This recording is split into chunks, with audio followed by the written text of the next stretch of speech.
Let me ask you something.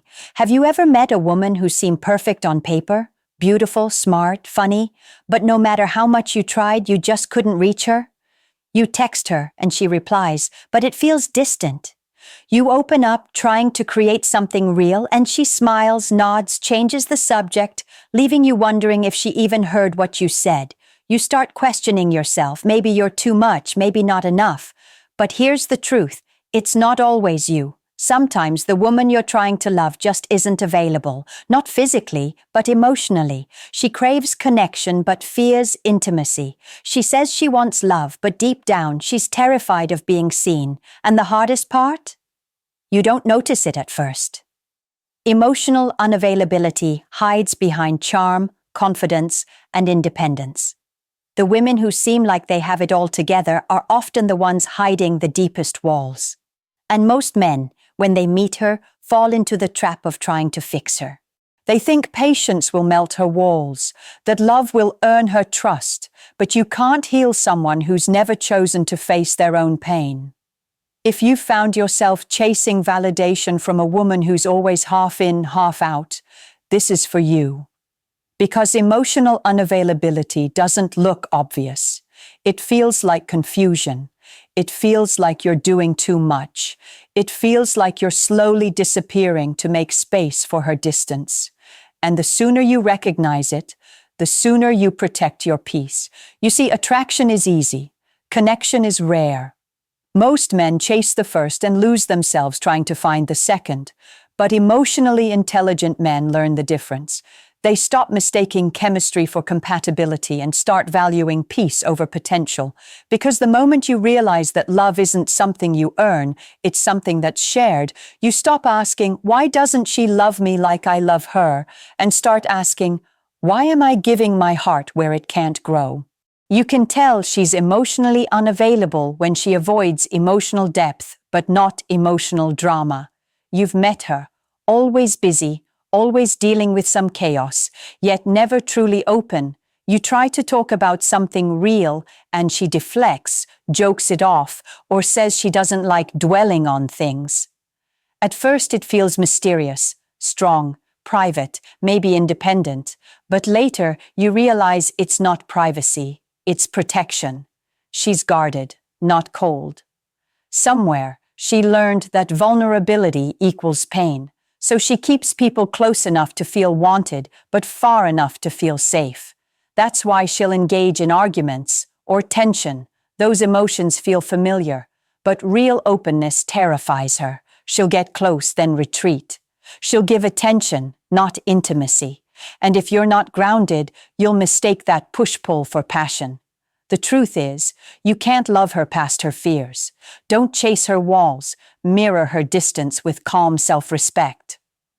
If she's ready for depth, she'll meet you there. If not, you walk with peace. Then there's the one who craves attention, not connection. Let's be honest, attention is addictive. At first it feels great. She texts often, calls you babe, compliments you, and you feel chosen. But soon, you realize she's not connecting with you. She's connecting with how your attention makes her feel. She lights up when you chase her but fades when you don't. It's not malicious, it's subconscious. Somewhere she learned that validation equals worth, so she collects it constantly. But attention can't build connection. A woman who values depth doesn't just want to be adored, she wants to be known. The emotionally intelligent man recognizes the difference. He doesn't compete for attention, he waits for connection, because love shouldn't feel like a job interview for affection. And then there's the woman who talks about her past, but never from a place of healing. She mentions her ex, her heartbreak, her toxic relationship. You feel sympathy. She's being honest, right?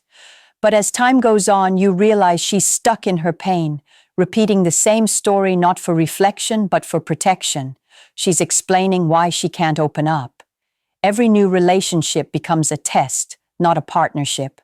You start feeling more like her therapist than her partner. You think your love can heal her, but love can inspire healing. It can't replace it. The truth is, until she's done her inner work, your energy only feeds her wounds, not your connection. Respect her story, but don't carry it. Listen, but don't lose yourself trying to fix it. A healed woman speaks from wisdom.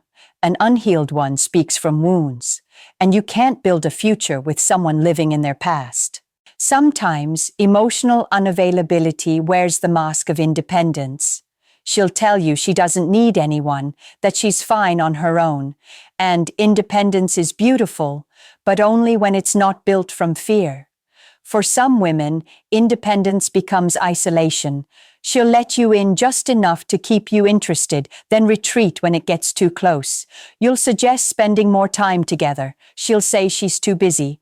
You'll try to open up. She'll make a joke to deflect. One day she's warm, the next she's distant. You start wondering what you did wrong, but it's not about you. It's about her need for control. Control feels safer than connection. But emotionally intelligent men understand that no amount of chasing can change that. You can't prove your worth to someone who's not ready to receive it. Remember, true maturity isn't hiding behind, "I'm fine." It's being strong enough to be seen. And maybe the most painful sign, when you always feel like you're doing too much. You start to think you're too emotional, too available, too intense. But that's not you being too much. That's your spirit starving for connection in a place where it can't grow. Love should bring out your peace, not your insecurity. But when you're with someone who can't meet you emotionally, you start shrinking. You hold back your affection just to match their detachment. You stop being yourself just to keep the peace.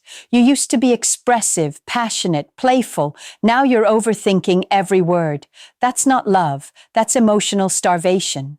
And the longer you stay, the more you start mistaking your exhaustion for failure. But it's not you. You're just trying to feed a connection that doesn't exist. And no matter how much love you give, it can't fill a heart that's still closed. I've been there. Years ago, there was a woman who had everything I thought I wanted.